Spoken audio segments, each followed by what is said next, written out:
नमस्कार दोस्तों।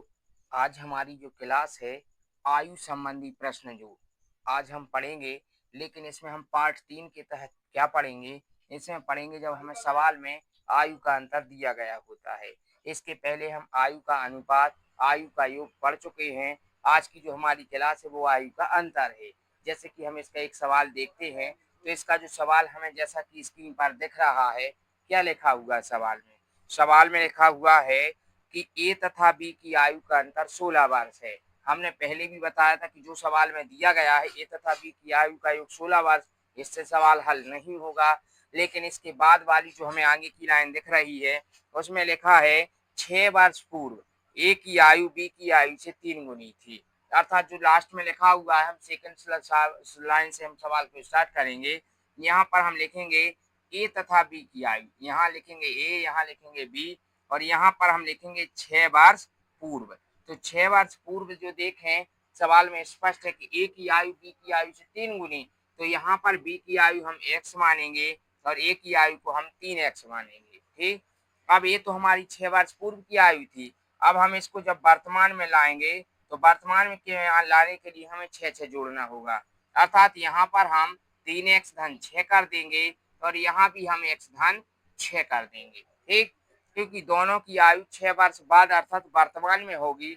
और फिर सवाल में लिखा है कि इन दोनों की आयु का अंतर, अर्थात यहाँ पर हम अंतर वाली कर रहे हैं, तो ए और बी की आयु में अंतर कितने का है? 16 वर्ष का। अर्थात यहाँ पर हम जो लिखेंगे ए की आयु माइनस, प्रश्नानुसार लिखते हैं यहाँ पर, प्रश्नानुसार ए की आयु में से हम बी की आयु घटाएंगे तो बराबर में कितने? 16 आ जाएंगे। ए की आयु से मतलब होगा यहाँ पर 3x धन 6 से, और ऋण बी की आयु से मतलब होगा यहाँ पर x धन 6 से, बराबर में 16 आ जाएंगे। जब हम इसको सॉल्व करते हैं तो 3x धन 6 तो ज्यों के त्यों, ऋण चिन्ह का अंदर गुणा होगा तो ऋण के x और ऋण के 6 बराबर में 16। यहाँ पर हम देखते हैं धन के 6 से ऋण के 6 कैंसिल हो जाते हैं, अर्थात 3x में से x घटेगा बराबर में 16। तो यहाँ पर 3x में से 1x घटेगा अर्थात 2x, और 2x बराबर हुए 16। यहाँ पर हम लिख सकते हैं तो x बराबर हमारा कितना आ जाएगा? 8।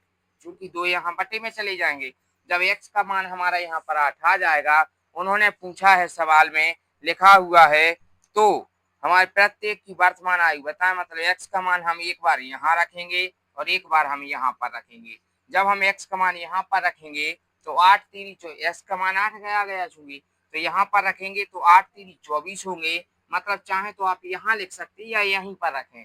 एक x का मान यहाँ पर 8 3 24, 24 में 6 जुड़ जाएंगे तो ये 30 बन जाएगा, और जब यहाँ पर रखेंगे तो 8 और 6 जुड़ के 14 हो जाएंगे। ठीक, ए की वर्तमान आयु आएगी 30, बी की वर्तमान आयु आएगी 14।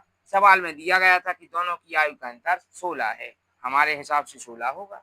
ठीक, इस प्रकार से हमारे ये सवाल कंप्लीट हो जाता है। अब हमारी जो कल की सब क्लास होगी आयु संबंधी वाले प्रश्नों में, उसमें हम आयु जो है 2 गुनी, 3 गुनी या 4 गुनी दी गई होती है, तो हम गुना वाले सवालों को हल करना सीखेंगे। ठीक, धन्यवाद।